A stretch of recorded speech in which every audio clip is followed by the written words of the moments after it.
Coming up, Indigenous Peoples Day is right around the corner. We learn about a first-of-its-kind celebration in Phoenix. Plus, how are Pueblo weaving traditions being kept alive? And more on native archival materials like newspapers and photographs. I am Aaliyah Chavez. Join us for those interviews, plus headlines from the ICT Newscast.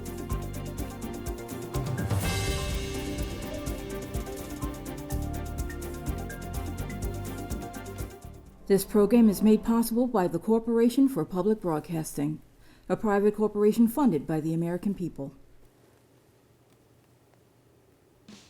The Walter Cronkite School of Journalism and Mass Communication at Arizona State University is a proud supporter of Indian Country Today. Students at Cronkite News and Gaylord College at the University of Oklahoma cover Indigenous communities together. This important work is distributed by more than 100 news organizations. This collaboration provides a much-needed boost to coverage of Native American communities nationwide. Learn more at cronkitenews.azpbs.org.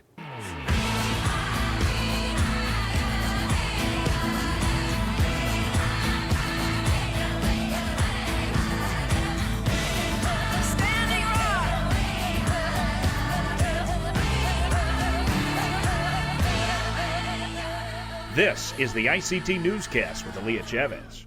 Ku'watsi Hopa. Thank you for joining us. We start in Washington, D.C., where the Indian Health Service has a new leader. Last week, the U.S. Senate confirmed Rosalind So as the director of the IHS. The Navajo citizen begins her leadership at a time when the IHS has not had a permanent leader in 6 years. Over that time, the agency was led by acting directors. So now oversees the healthcare services of 2.6 million Native people. That includes 15,000 federal employees and a multi-billion-dollar budget. At a hearing in July, So outlined her goals, saying she wants to improve accountability, transparency, and patient safety.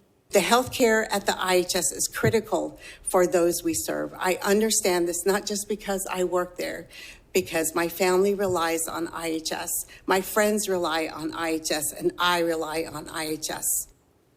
According to the Senate Indian Affairs Chairman, So received numerous letters of support from tribal leaders. She first began her career with the IHS in 1984, bringing almost 40 years of experience to the job.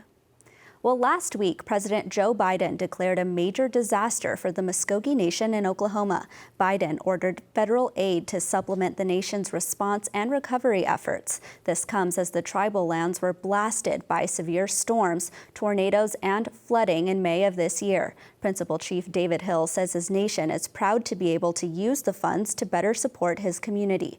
The move makes the nation the first tribal government to receive funding for local communities through FEMA's Public Assistance Funds. Tribal leadership will now meet with FEMA experts to create a plan for the aid money. A Cree athlete has returned home to Canada following their success at the 2022 World Dragon Boat Games. Here's this report from APTN's Daryl Stranger. An unexpected welcome party greeted Trina Ross as she returned home from the Czech Republic with a little more baggage than she left with. Ross recently represented Canada and her community of Pimachikamak Cree Nation at the 2022 Dragon Boat World Championships. I was very happy to be there, especially even after COVID. We couldn't even race or anything, and then to see all the other countries coming together again and paddling together. So it was nice out there. It was nice to see that. She returns with 8 medals, 3 gold, 2 silver, and 3 bronze, as the only Indigenous woman on Team Canada. A number of First Nations leaders greeted Ross as she arrived at the Winnipeg airport. We're very proud of Trina. I commend you so very much. You're an inspiration to our women, our men, our First Nations young people, and for living a healthy lifestyle and for showing many of us what can be done. We're just so proud of you, and at a time that's just so tragic that we have such good news here today, that we have hope and inspiration in you. They presented her with flowers, gifts, and wrapped her in a star blanket made to reflect the Pimachikamak Cree Nation flag. I can't say enough that how proud I am of her, and it really it really set a good example for everybody back home, and that with all the tragedy we faced, this year, and losing youth and others, and it really brings a lot of hope back to our community. Ross hopes her story of success can inspire other young Indigenous youth. If you're a paddler, runner, anything or any sport, just keep going even if you have injuries or setbacks. Don't give up. Just keep going and keep working hard. There's people watching, and then there's kids watching us all the time. They look up to us. See, even my boys, they look up to me, so I can't I can't give up. I just keep going and do my best as a mother to show my kids that anything's possible. Daryl Stranger, APTN National News, Winnipeg.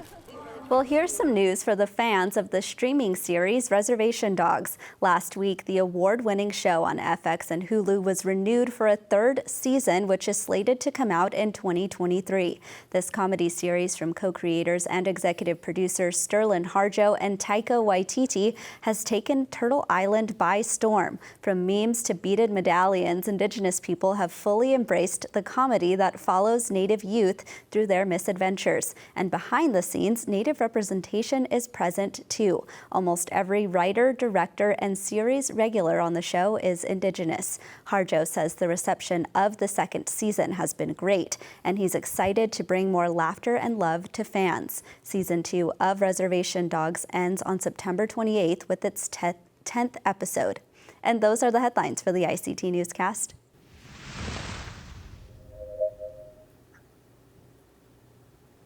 Among the Pueblo people, it is not uncommon to see men making traditional clothing for their communities. Chris Velarde is just one example of that. He is the cultural arts specialist at the Poe Cultural Center near Santa Fe, New Mexico, and he joins us now to share his weavings and story. Welcome, Chris. Welcome. Thank you. Good morning. It's wonderful to have you here. Let's just jump right in here. Give us some examples of the type of clothing that Pueblo men still weave today. Here in northern New Mexico, weaving has disappeared. So what I'm trying to do is I'm trying to bring back just the basics of belt weaving. And that consists of the rain sash belts, the white sash belts, as well as the colored belts that we use for ceremonial purposes. Over the times have changed a lot. We used to use our traditional belts, which is black, red, and green. But nowadays, women have cloth dresses, and the colored belts are more in demand. A lot of women want their belts to match their dresses. So that's another change in the way we live now. There weren't very many weavers here in northern New Mexico. So I decided it was time to start teaching. And I've been teaching here at the Poe Cultural Center probably for about 5 years now. I teach a weaving class, and I usually start in the springtime with a basic class, and then I go into rain sash belts the next semester, and the next one is colored belts with designing. And we do a lot of educating on belts, because nowadays there's a lot of people who are just not spinning their yarn or their material, and that's what makes it a lot tighter and makes it last longer. So I try to educate people on that as well, and along with weaving, there's a lot of rituals that go with it. I had a student that was very upset with weaving because he just couldn't pass this design that he was working on, and I told him, I said, put your loom away for a while, put it away, walk away, leave it for a few days, and after that, come back to it. I said, talk to your loom. We as Native people, we always believe that everything has a spirit. So you want to make sure that you're peace with your loom again. And after a while, I asked him, I said, how are you doing? He goes, guess what, Matt, man, calling me uncle. He says, I finally did it.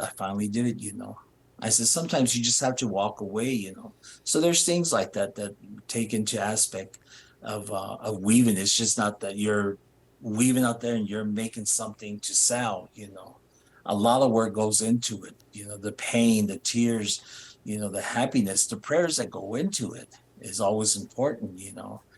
We always want to make sure that the buyer or the person that we're gifting the belt to, receives all these blessings that go into it, and they realize the work, the amount of work that's done to it, But I enjoy it. I've been weaving probably for about 12 years now. There's changes, of course. When I was first taught, it was strictly men. It was strictly men, and when I was asked to teach, I had a mixture of students. So the first thing I did was I called my teacher. I says, teacher, I said, I have classes of men and women. I said, where do we go from here?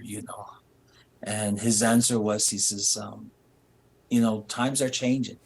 So whatever you decide, just as long as you do it with a good heart, So I started teaching both male and females. When I teach the females, I make sure that they understand it's a lot of work. It's a lot of muscle that you have to pull up on your head, and you have to use that strength, and it's tiresome at times, especially if you're in a nonstop mood where you don't want to stop, And I had a couple of females that had to drop out of it, but most of the younger ones, they continue on with it. So I also teach them some of the aspects and rituals of belt weaving. I just kind of tell them, use your common sense, you use your knowledge, We only have about 1 minute left here, but I want to talk about the Poe Cultural Center. Tell our viewers where they can find it and what exactly they can find there. Okay, the Poe Culture Center is located here in Milwaukee, and it was established in 1988 to continue the arts in belt weaving, pottery, moccasin making, jewelry, So we teach Native students these crafts during our 3 semesters.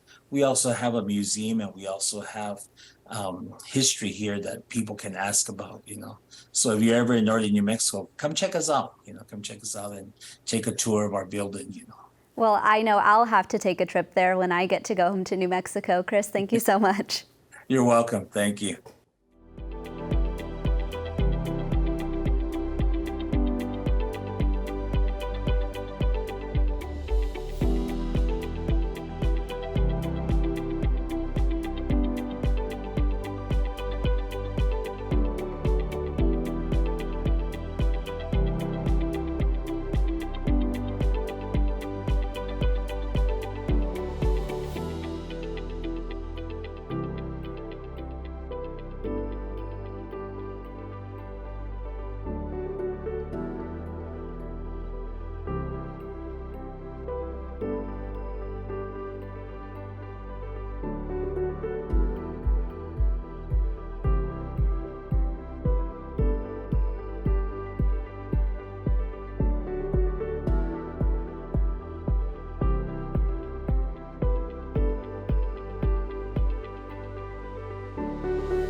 With recent reports of indigenous ancestral remains found at universities in North Dakota and Kansas, we are seeing more Native people and tribal nations taking control of their stories. Alexander Soto is doing just that. He is the director of the Labriola National American Indian Data Center at Arizona State University's library. Welcome, Alex. Hello, Skooksidek. Good morning. So tell us about the work that you do at the Arizona State University Library.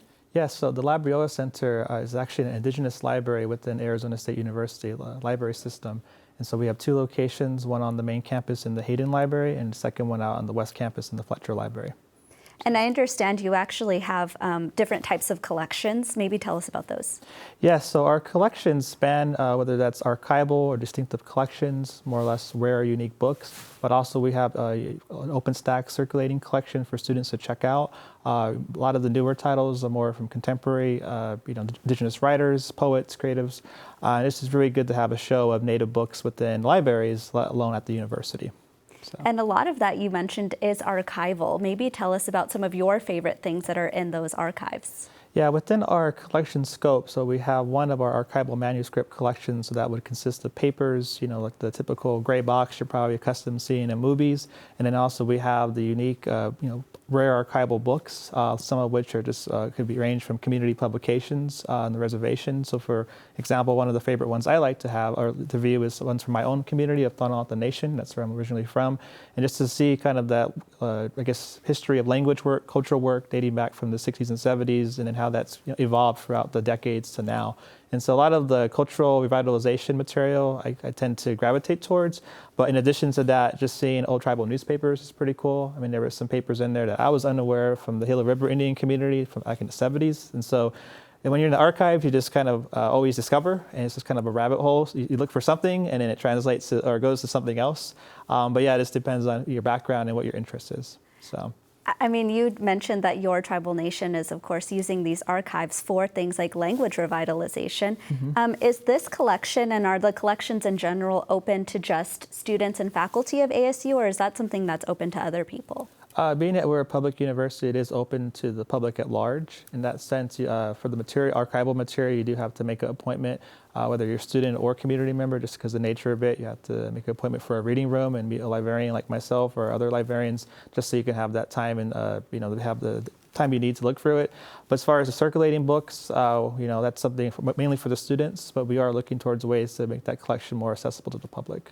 So. And is there information about tribes that are not located in Arizona? Can you maybe give us an idea of the scope of items that you have about Native communities? Yeah, so within our collection scope does focus initially in the local regional areas, so starting on O'odham land, being that ASU is located in Acoma, O'odham, and Peepash territory, but beyond that, kind of stretching out through the 23 tribal nations here in Arizona. Is kind of the bulk of our scope, but from there, the Southwest as a large and more into like Indian country as a whole in the U.S. But we do have materials from Canada, Hawaii, New Zealand, across the world really on Indigenous peoples, and it just depends on, of course, faculty needs, student needs. We definitely want to purchase or acquire anything that's Indigenous focused, but we do want to keep in mind that we are here in the desert, Sonoran Desert, and the lands that we're on, and also to Mexico too. In particular, we do have another O'odham tribe that's not recognized, but is still sovereign nation, the Hiachit O'odham, the sand O'odham, and so it's good to have that even within our collections too, because there's materials there.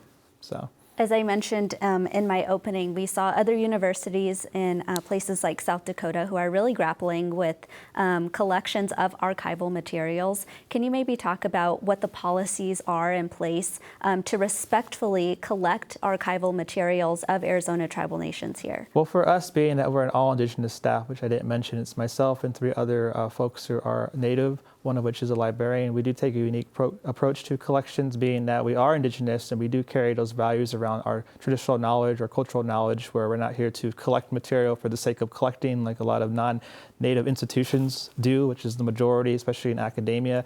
As a Native library within academia, we take more of a community-driven approach, which is, we share our resources and see where we can support for the archives. So for example, we have a program initiative called the Community-Driven Archives Initiative, where we're able to show community members how to archive the material, and based on their preference, their needs, we want to work with them to maintain it in their area, their family in this case.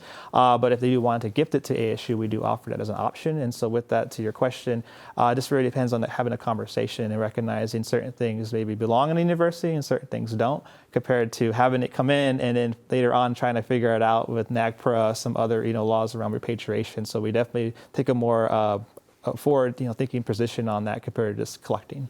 So. Absolutely. Well, Alex, we could talk about this all day. Yes. Unfortunately, we're out of time, but thank you so much for being here. Thank you. Sapo.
Indigenous Peoples Day is just a few weeks away, and downtown Phoenix is set to be transformed for a first-of-its-kind celebration. It will be hosted by social tech and art space Cahokia.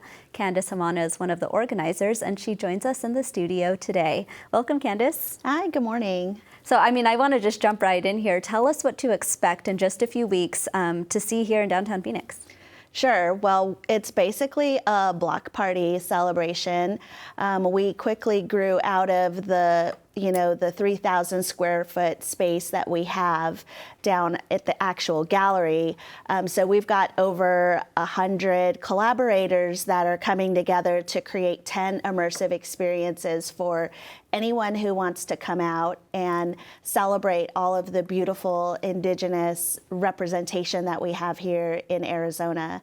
You know, not just the 22 tribes, although those are definitely going to be featured in a very special way, but just being Indigenous all over the world. So it's really an open, borderless event that we want everyone to feel welcome to come to.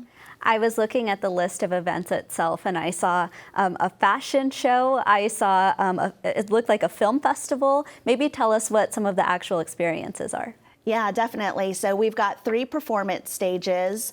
There's going to be one stage called the Res Fest main stage. That's going to have local bands performing.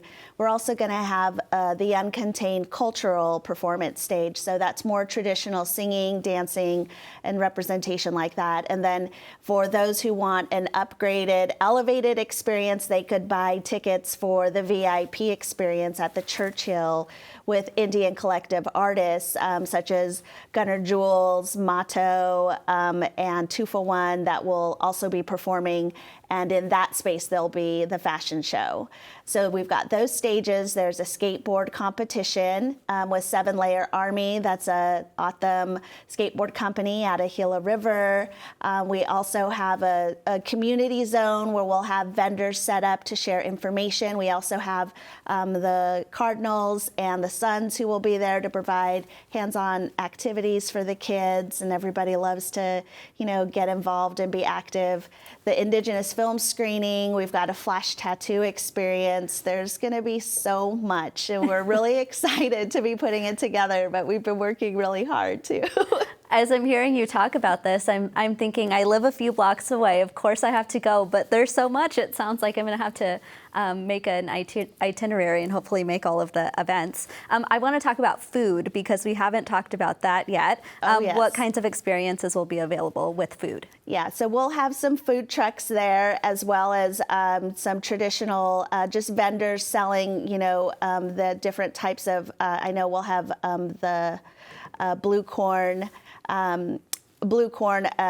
packaged in different ways for gifts and accessories and cooking, as well as the Emerson's fry bread food truck. That's everybody's favorite. And I believe we also have a coffee and or a boba vendor that's going to be coming as well. So fun. It'll be a lot of fun. I want to talk about the organizing that goes into an event like this, because it sounds like because there's so many different types of experiences, it probably took a pretty diverse coalition of people to think about what do we want and how is this going to come to life. But tell us about the organizing. Yeah, so we started planning for this festival back in April of this year, and it really took a village or a nation of people. I think what Cahokia has been able to do successfully is to get the local community. We're very proud that we're hyper local and that we're reaching out to our neighbors and to the vendors and different businesses that are also in our area. We are in downtown Phoenix. We're in what they call Roosevelt Rose Arts District. And so there have been so many community collaborators who, when they heard about the idea, they really wanted to be a part of it. And it's coming together in a really special way. And we're really excited to offer a very unique experience. There's going to be so much for everyone to do. There's going to be something for everybody of all ages. We only have about a minute left here, but I, of course, want to talk about the meaning behind this, and that's, of course, to celebrate Indigenous Peoples Day. This year, what does that mean to you as an organizer to be able to put on something like this, all in celebration of Indigenous people?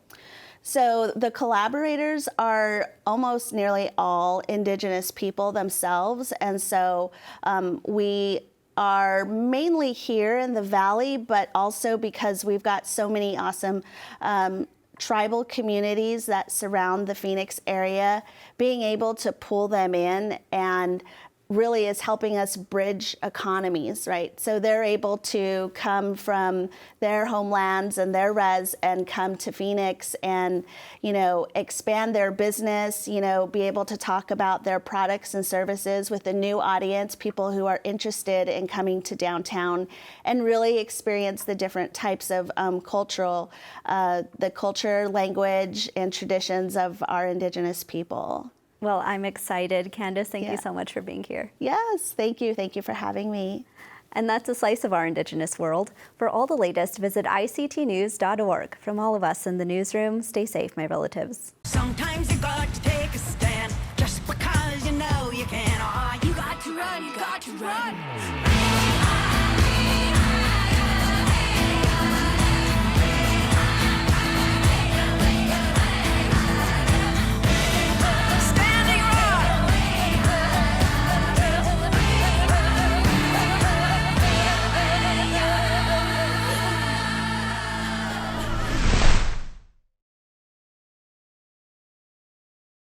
This program is made possible by the Corporation for Public Broadcasting, a private corporation funded by the American people.